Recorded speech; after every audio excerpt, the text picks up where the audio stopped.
السلام علیکم دوستو، خوش آمدید آپ سب کا اسلامی دنیا میں، وہ جگہ جہاں ہم اپنے ایمان، اخلاق اور روحانی طاقت کو مضبوط بنانے کی بات کرتے ہیں اور زندگی کے مشکل فیصلوں میں رہنمائی حاصل کرتے ہیں۔ دوستو، اکثر لوگ سوچتے ہیں کہ کامیابی اور آرام کے لیے کسی حد تک سمجھوتا کرنا کوئی بڑی بات نہیں، لیکن اسلام ہمیں واضح طور پر بتاتا ہے کہ ایمان، اخلاق اور اللہ کی رضا کے ساتھ سمجھوتا کبھی جائز نہیں۔ دنیاوی مال اور عیش و آرام وقتی خوشی دیتے ہیں، لیکن اگر وہ حرام راستے سے حاصل ہوں تو یہ دل اور روح کے لیے زہر سے کم نہیں۔ پہلا سبق، ایمان کو سب پر ترجیح دیں۔ کسی بھی حالت میں، چاہے مالی پریشانیاں ہوں یا بھوک کا مسئلہ، ایمان اور نیکی کو قربان نہ کریں۔ دنیاوی فائدہ وقتی ہوتا ہے، لیکن ایمان کا نقصان دائمی ہے۔ دوسرا سبق، حلال رزق کی قدر کریں۔ کوشش کریں کہ آپ کا ہر پیسہ، ہر کمائی حلال راستے سے ہو۔ کچھ وقت بھوکا رہنا یا مشکلات کا سامنا کرنا حرام کمائی کے مقابلے میں 1000 گنا بہتر ہے، کیونکہ حلال رزق دل کو سکون دیتا ہے اور روحانی طاقت بڑھاتا ہے۔ تیسرا سبق، حلال زندگی میں سکون ہے۔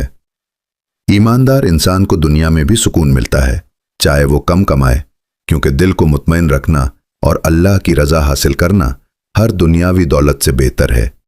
حلال راستے پر چلنے والا ہمیشہ دل کی تسکین محسوس کرتا ہے اور اللہ کا فضل حاصل کرتا ہے۔ چوتھا سبق، حلال اور حرام کا فرق سمجھے۔ آسانی سے کمانا یا دوسروں کی حقوق کھا کر فائدہ اٹھانا وقتی خوشی دیتا ہے، لیکن یہ دل کو اندر سے تباہ کر دیتا ہے۔ حلال کمائی انسان کی عزت بڑھاتی ہے اور آخرت میں اجر دیتی ہے۔ کوشش کریں کہ ہر فیصلہ اللہ کے احکام کے مطابق ہو، چاہے وہ چھوٹا ہو یا بڑا۔ پانچواں سبق، صبر اور ایمان کا امتحان۔ کبھی کبھی مالی پریشانیاں انسان کو حرام راستے کی طرف مائل کر دیتی ہیں، لیکن یاد رکھیں، یہی وہ وقت ہے جب ایمان اور صبر کا امتحان ہوتا ہے۔ صبر اور اللہ پر بھروسہ رکھنے والا انسان نہ صرف دنیا میں عزت اور سکون پاتا ہے، بلکہ آخرت میں بھی کامیاب ہوتا ہے۔ چھٹا سبق، نیکی اور صدقہ کے اعمال۔ چاہے آپ کے پاس کم پیسہ ہو یا زیادہ، اللہ کے راستے میں خرچ کریں۔ صدقہ، خیرات اور دوسروں کی مدد دل کو خوشی دیتے ہیں اور حلال راستے کی اہمیت کو اجاگر کرتے ہیں۔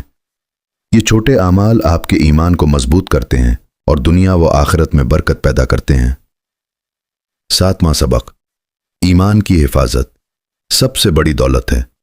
دنیاوی دولت عارضی ہے، لیکن ایمان اور اخلاقی اصول دائمی ہیں۔ جو شخص ایمان کو قربان کرنے کے بجائے بھوکا پیاسا رہتا ہے، وہ اصل میں سب سے بڑی دولت کا مالک ہے، کیونکہ اللہ تعالیٰ ہر ایماندار کو اس کی نیت کے مطابق جزا دیتا ہے۔ دوستو، یاد رکھیں، دنیاوی دولت اور عیش و آرام کے لیے حرام راستے کا انتخاب کرنا آسان لگتا ہے، لیکن یہ دل اور روح کے لیے نقصان دہ ہے۔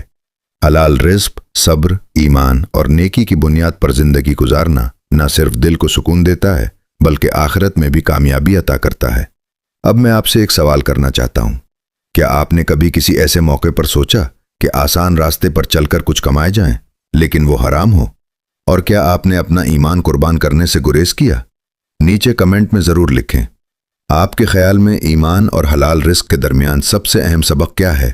آپ کی رائے کسی اور کے لیے بھی رہنمائی اور حوصلہ بن سکتی ہے۔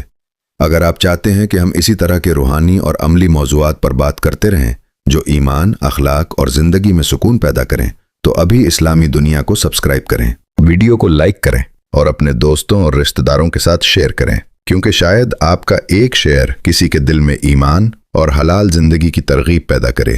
اللہ تعالی ہمیں دنیاوی لذتوں کے لیے ایمان اور اصول قربان نہ کرنے کی توفیق دے، ہمارے دلوں کو حلال راستے پر چلنے کی ہمت دے اور ہمیں آخرت میں جنت کی حقیقی کامیابی عطا فرمائے۔